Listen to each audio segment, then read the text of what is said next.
Hi hello എല്ലാവർക്കും അമ്മൂസ് Anu's YouTube ചാനലിൻ്റെ പുതിയൊരു വീഡിയോയിലേക്ക് സ്വാഗതം. നമ്മുടെ ചാനൽ ആദ്യമായിട്ട് കാണുന്ന കൂട്ടുകാരൊക്കെ ഉണ്ടെങ്കിൽ ഒന്ന് സബ്സ്ക്രൈബ് ചെയ്ത് സപ്പോർട്ട് ചെയ്യണം കേട്ടോ. ഇഷ്ടമെങ്കിൽ ലൈക്കും കൂടി ചെയ്യണം. ഹായ് ഡിയേഴ്സ്, അപ്പോൾ ഇത് ഞാൻ ഉണ്ടാക്കിയിട്ടുള്ള കരിയില കമ്പോസ്റ്റ് ആണ് കേട്ടോ. നല്ല അടിപൊളി കരിയില കമ്പോസ്റ്റ് ആണ്. കണ്ടില്ലേ, ഇത് കരിയിലയും പച്ചിലയൊക്കെ വെച്ചിട്ടുണ്ടാക്കിയതാന്ന് ആരെങ്കിലും പറയുമോ? നമ്മൾ ടാങ്കിൽ ഡയറക്റ്റ് ഇത്തിരി മണ്ണ് നിറച്ച് പിന്നെ പച്ചിലയും കരിയിലയും ഒക്കെ നിറച്ചിട്ട് ഞാൻ ചാണകപ്പൊടിയൊക്കെ ഇട്ട് കൊടുത്തിട്ടാണ് കേട്ടോ. പിന്നെ വെള്ളം ഒഴിച്ചിട്ട് ഒരു മാസം കഴിഞ്ഞപ്പോൾ അത് റെഡി ആയിട്ട് പിന്നെ അതിൽ ചെടി നട്ടതാണ് കേട്ടോ. അതുപോലെ ഉള്ള നമുക്ക് കരിയില കമ്പോസ്റ്റ് ആണ് ഉണ്ടാക്കാൻ പോണത്. ഈ മഴക്കാലത്താണെന്ന് വെച്ചാൽ നമുക്ക് ഒരൊറ്റ മാസം കൊണ്ട് റെഡിയായി കിട്ടും കേട്ടോ. ഈ കരിയിലൊക്കെ പൊടിഞ്ഞ് കിട്ടാൻ അധികം പാടില്ല. പക്ഷെ ചൂടുള്ള വേനൽക്കാലത്തൊക്കെയാണെന്ന് വെച്ചാൽ നമുക്കത് എന്താ പറയുക, അത് ഇത്തിരി ബുദ്ധിമുട്ടാണ്. ഒരു 3 മാസമെങ്കിലും എടുക്കും. അപ്പോൾ നമുക്ക് ഇടയ്ക്കും തലയ്ക്കൊക്കെ മഴ കിട്ടുന്നത് കൊണ്ട് കരിയിലൊക്കെ ഏതാണ്ട് ഒരു ഞാൻ ഇത്തിരി ദിവസമായി ഈ ചാക്കിൽ സഞ്ചിയിൽ നിറച്ച് വെച്ചിട്ടുണ്ട്. അപ്പോൾ തന്നെ അത് നല്ല പൊടിഞ്ഞിട്ടുണ്ട് കേട്ടോ. ഒരു പകുതിയോളം പൊടിഞ്ഞിട്ടുണ്ട്. പിന്നെ ഇതാ പച്ചില ഞാൻ മണ്ണോടുക്കനെയാണ് എടുത്തിട്ടുള്ളത്. അതുകൊണ്ട് എനിക്ക് ഇനി വേറൊരു മണ്ണ് ചേർക്കേണ്ട ആവശ്യമില്ല. അപ്പോൾ നമ്മൾ നല്ല പുളിച്ച കഞ്ഞിവെള്ളം എടുത്തിട്ടുണ്ട് കേട്ടോ. കഞ്ഞിവെള്ളത്തിന് പകരം ചാണകവെള്ളം ആവാം, തൈരും വെള്ളം ആവാം, ഒക്കെ എടുക്കാം കേട്ടോ. ഇനിയിപ്പോൾ അതൊന്നും കിട്ടിയില്ല എന്നുണ്ടെങ്കിൽ നമുക്ക് ഡയറക്റ്റ് പച്ചവെള്ളം ഒഴിച്ചു കൊടുക്കാം കേട്ടോ. ഇത്തിരി ടൈം വഴുകും, ദിവസം വഴുകുമെന്ന് മാത്രമേ ഉള്ളൂ. അപ്പോൾ ഞാൻ ഈ ഒരു ഇങ്ങനൊരു ചാക്കിലാണ് ഞാൻ തൽക്കാലം നിറച്ചു കൊടുക്കാൻ പോണത്. 2 ദിവസം കഴിഞ്ഞിട്ട് ഞാൻ വേറെ സഞ്ചിക്ക് മാറ്റും കേട്ടോ. നമുക്ക് ചണച്ചാക്കൊക്കെ ഉണ്ടെങ്കിൽ അതാണ് ഏറ്റവും നല്ലത്. പിന്നെ പ്ലാസ്റ്റിക് ചാക്കായാലും കുഴപ്പമില്ല, നമുക്ക് ഇടയ്ക്കൊക്കെ ദ്വാരം ഇട്ട് കൊടുക്കണം എന്നേ ഉള്ളൂ.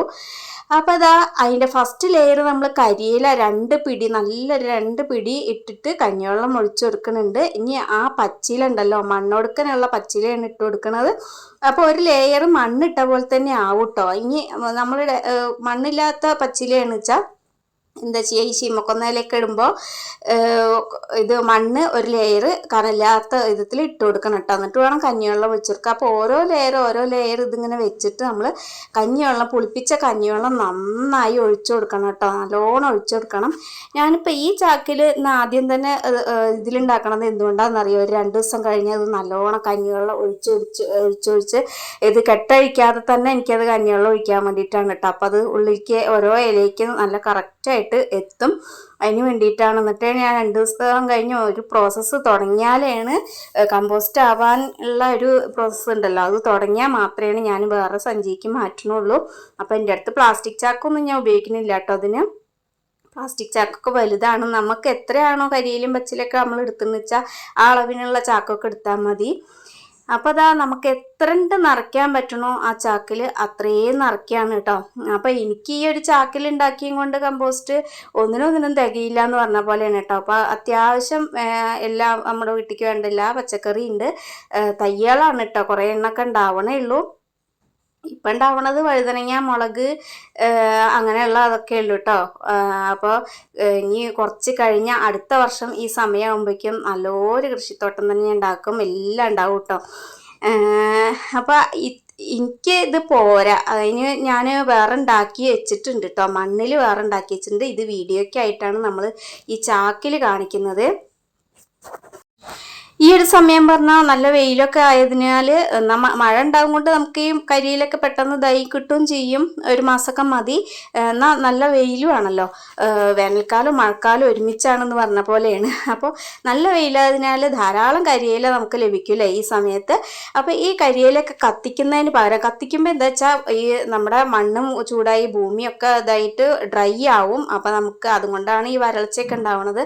അപ്പോൾ നമ്മൾ കരിയിലൊക്കെ കത്തിക്കാതെ ഇങ്ങനെയൊക്കെ ചെയ്തിട്ട് ഭൂമിക്ക് തന്നെ അത് കൊടുക്കുമ്പോൾ, കരിച്ച് കളയാതെ കൊടുക്കുമ്പോൾ എന്താ വെച്ചാൽ നമ്മുടെ ഭൂമിയെ ഒരു നനവുള്ള എപ്പോഴും നല്ലൊരു ഇതായിട്ട് ഇരിക്കും, ഡ്രൈ ആവാതെ ഇരിക്കും. അപ്പോൾ ഈ ഉണങ്ങിയ ഇലകൾ പറമ്പിലും മറ്റും വീണ് കിടക്കുന്നുണ്ടാവൂലേ, അതൊക്കെ ഞാൻ എന്താ ചെയ്തതെന്ന് വെച്ചാൽ ഈ സഞ്ചിയിൽ ഇങ്ങനെ അടിച്ചു കൂട്ടി എടുത്ത് വെക്കട്ടോ ഓരോ പ്രാവശ്യം കഴിയുമ്പോഴും. അങ്ങനെ അതാ ഓരോ ലെയർ കഴിഞ്ഞിട്ട് ശീമക്കൊന്നയിലാണ് ലാസ്റ്റ് ഇടുന്നത് കേട്ടോ. ഗ്രോ ബാഗിൽ കൃഷി ചെയ്യുന്നവർക്കാണ് ഏറ്റവും കൂടുതൽ ഈ കമ്പോസ്റ്റ്, കരിയില കമ്പോസ്റ്റ് ഉപകാരം ചെയ്യുക കേട്ടോ. എന്നാലും മണ്ണിൽ ചെയ്യുമ്പോഴും നമുക്ക് അതൊന്ന് മണ്ണ് മാറ്റി നീക്കി ഇട്ട് കൊടുത്താൽ മതി. ഒരു 2 പിടി വീതം ഓരോ ചെടികൾക്ക് ഇട്ട് കൊടുത്തിട്ട് മണ്ണ് മൂടിയിട്ട് നല്ലോണം നനച്ചു കൊടുത്താൽ നല്ല വേരോട്ടം ഉണ്ടാവും. കുറേ ഗുണങ്ങളുണ്ട് കേട്ടോ ഈ കരിയില കമ്പോസ്റ്റിന്. ഇനിയിപ്പോൾ നമുക്ക് 2 മണ്ണിരേനെ കിട്ടുകയെന്ന് വിചാരിച്ചോ, ഏറ്റവും ലാസ്റ്റ് 2-3 മണ്ണിരേനയും കൂടി കൊണ്ടിട്ടാൽ അത് മണ്ണിര കമ്പോസ്റ്റുമായി.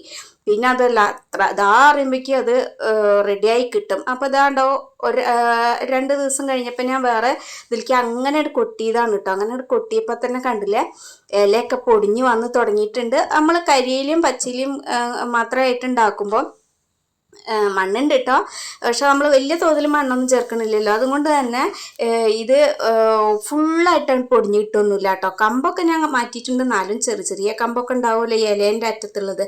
അപ്പോൾ ഇലയും കമ്പൊക്കെ കുറേയൊക്കെ ഇതാവാതെ കിടക്കുന്നുണ്ടാവും. അപ്പോൾ നമ്മൾ അരിച്ചെടുത്താലാണ് നമുക്ക് നല്ല അടിപൊളി കിട്ടുക. അങ്ങനെയാണ് നമ്മൾ ഗ്രോ ബാഗിലൊക്കെ ഇടുക കേട്ടോ.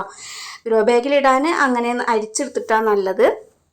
ഇങ്ങനെയുള്ള കരിയില കമ്പോസ്റ്റ് ഉണ്ടാക്കുമ്പോൾ മണ്ണിലാണെച്ചാൽ നമുക്ക് ഇതിനെ നേരിട്ട് ഇട്ട് കൊടുക്കാം കേട്ടോ. പക്ഷെ ഞാനിതാ ഇത് നമ്മുടെ റെഡി ആയിട്ടില്ല, ഇതൊരു മാസം ഇങ്ങനെ വെക്കണം. അപ്പോൾ ഞാനിത് നിറയെ ഹോൾ ഇട്ട് കൊടുക്കുന്നുണ്ട് കേട്ടോ. നമ്മൾ ചണച്ചാക്കൊന്നല്ലല്ലോ എടുത്തിട്ടുള്ളത്. പ്ലാസ്റ്റിക് ചാക്ക ആയാലും ഇങ്ങനത്തെ സഞ്ചിയൊക്കെ ആയാലും ഇനിയിപ്പോൾ ബക്കറ്റിലായാലും നമ്മളിതാ ചെറിയ ചെറിയ ഹോളൊക്കെ ഇട്ട് കൊടുക്കണം കേട്ടോ. ബക്കറ്റിലൊക്കെ ആകുമ്പോൾ എന്താ വെച്ചാൽ ഹോളിട്ട് കൊടുക്കാനൊക്കെ ഭയങ്കര ബുദ്ധിമുട്ടല്ലേ. അപ്പോൾ ഇങ്ങനെ ചെയ്യണതാണ് നല്ലത്. സഞ്ചി അല്ലെങ്കിൽ ചാക്ക് ഒക്കെ എടുക്കുക നല്ലത്. ചണച്ചാക്ക് അണച്ചാൽ നമുക്ക് ഹോളൊന്നും ഇട്ട് കൊടുക്കണ്ട. പിന്നെ നമ്മൾ ദിവസം കഞ്ഞിവെള്ളം ഒഴിച്ചു കൊടുക്കണ്ട, പക്ഷെ ഒരു 2-3 ദിവസം കഴിയുമ്പോൾ കഞ്ഞിവെള്ളം അങ്ങനെ ഒഴിച്ചു കൊടുക്കണം. അത് ഒരു മാസം കഴിഞ്ഞിട്ടുണ്ട് കേട്ടോ. എനിക്ക് തോന്നുന്നത് ഇത് ഇനി ഒരു മാസം കൂടി ഇരുന്നാലേ കറക്റ്റ് പൊടിയായിട്ട് വരുള്ളൂ എന്നാണ്. ഞാനെന്തായാലും ഇതിപ്പോൾ തന്നെ ചെടിക്കൊന്നും ഇട്ട് കൊടുക്കണില്ല. എനിക്കിത്തിരി ഞാൻ വേറെ ഉണ്ടാക്കി വെച്ചിട്ടുണ്ട്. ഇത് കണ്ടില്ലേ ഇപ്പോൾ ദാ ഇങ്ങനെ ഒരു അവസ്ഥയിലാണ്. അപ്പം മുഴുവൻ നമുക്ക് പൊടിഞ്ഞ് കിട്ടിയിട്ടൊന്നുമില്ല കേട്ടോ. പിന്നെ ഈ കരിയില കമ്പോസ്റ്റിൻ്റെ ഗുണങ്ങൾ എന്ന് വെച്ചിട്ടുണ്ടെങ്കിൽ കമ്പോസ്റ്റ് മണ്ണിൽ ചേർത്താൽ ഇളക്കമുള്ളതാവും കേട്ടോ. ഇളക്കമുള്ളതാവും, നല്ല വേരോട്ടം ഉണ്ടാവും, ചെടികൾ നല്ല വളരും. വേരോട്ടം ഉണ്ടാവുമ്പോൾ തന്നെ കണ്ടില്ല നല്ല ചെടിയൊക്കെ ഇങ്ങോട്ട് നല്ല വലിപ്പം വയ്ക്കും. നല്ല വേരൊക്കെ ഇങ്ങനെ പിടിച്ചിട്ടുണ്ടെങ്കിൽ അതൊക്കെ നല്ലൊരു ഗുണമാണ്. പിന്നെ നല്ല നീർവാർച്ചയൊക്കെ ഉണ്ടാവും കേട്ടോ. വായുസഞ്ചാരം ഉണ്ടാവും.